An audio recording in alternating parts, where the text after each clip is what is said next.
जय जिनेंद्र बच्चों, पिछली बार आपने अनित्य भावना का चिंतन किया था और आज हम देख रहे हैं अशरण भावना। अब शरण किसे कहते हैं? जब हमें कोई हेल्प की ज़रूरत होती है, जब हम सहारा ढूंढते हैं, उस सहारे को कहते हैं शरण। और जब कोई सहारा नहीं होता है तो उसे कहते हैं अशरण।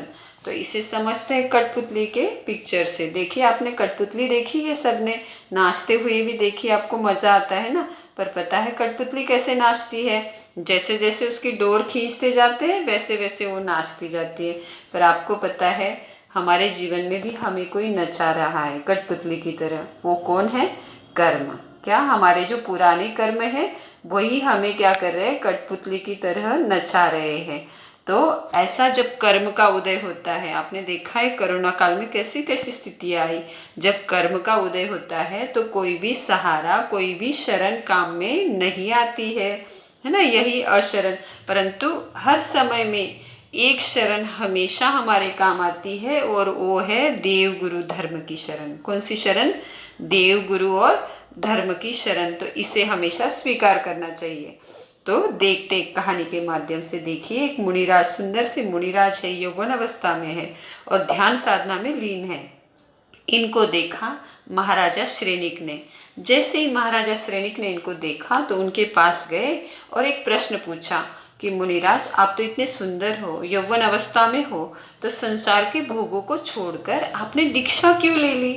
तो देखिए, मुनिराज ने बहुत ही सुंदर जवाब दिया कि हे राजन, क्या कहा कि हे राजन, मैं अनाथ था। क्या मेरा कोई नाथ नहीं था?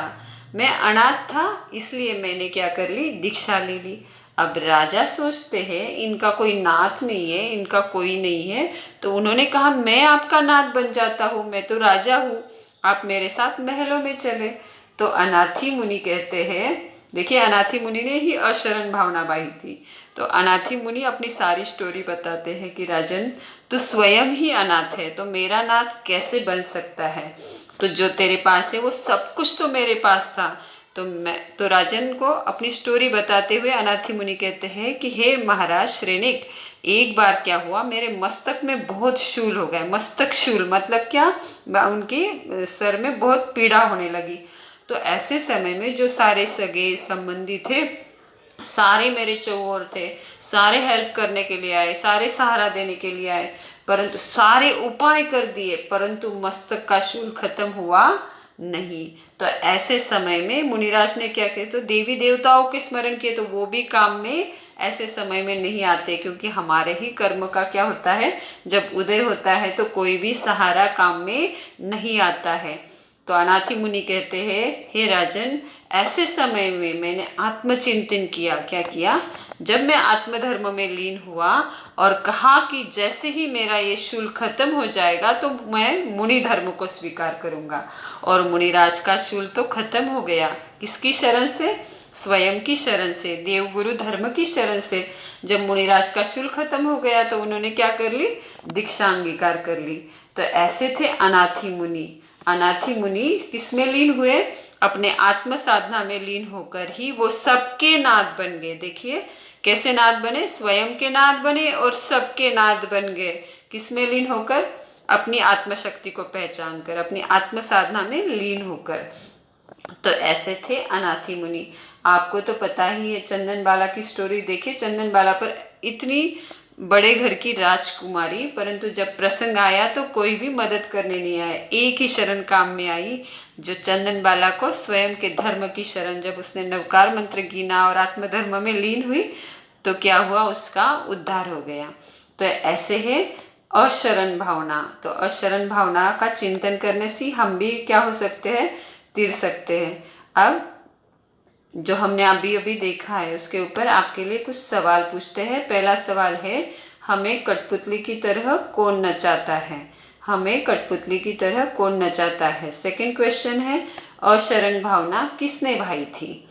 थर्ड क्वेश्चन है, अनाथी मुनि को जब मस्तक का शूल हुआ था तो सगे संबंधी में से उन्हें किसने बचाया? क्या मस्तक शूल की जब पीड़ा हुई तो उन्हें सगे संबंधियों में से किसने बचाया? मतलब उनका मस्तक का शूल किसने ठीक किया सगे संबंधियों में से? तो थर्ड क्वेश्चन। चौथा क्वेश्चन, सच्ची शरण किसकी है? सच्ची शरण किसकी है? और फिफ्थ क्वेश्चन, किसमें लीन होकर अनाथी मुनि सच्चे नाथ बन गए। और आज आपके लिए एक नियम है, जैसे ही आपको अशरण भावना का चिंतन करते हुए किसकी शरण में जाना है, देव गुरु धर्म की शरण में। जब कोई भी प्रसंग हो, एक ही चीज़ हमारे काम आ सकती है, वो है देव गुरु धर्म। तो आपको इस वीक में क्या करना है, रोज 9 वंदना करना है। कितनी करना है, 9 वंदना अंतःकरण से, और कहना, हे देव गुरु धर्म, मैं आपकी ही सच्चे देव गुरु धर्म की शरण स्वीकार करता हूँ। और नेक्स्ट है, आज के लिए आपको छोटा सा पजल है। A is father of C, मतलब ए सी के फादर है। D is son of B, मतलब डी बी के बेटे हैं। Now E is father of A, मतलब ई ए का क्या है, फादर है। और if C is sister of D, मतलब सी बहन है किसकी, डी की। तो आपको रिश्ता निकालना है, then who is E to D, मतलब ई डी के कौन लगते हैं। तो ये रिलेशन है, तो आपको बताना है। Very interesting. और जब पाठशाला शुरू होगी तो आपसे एक्सप्लेनेशन भी मांगेंगे। अभी तो आप आंसर देंगे, और पाठशाला शुरू होगी तो आप उसका एक्सप्लेनेशन भी देंगे। जय जिनेंद्र, जय महावीर, जय आनंद, जय शिव।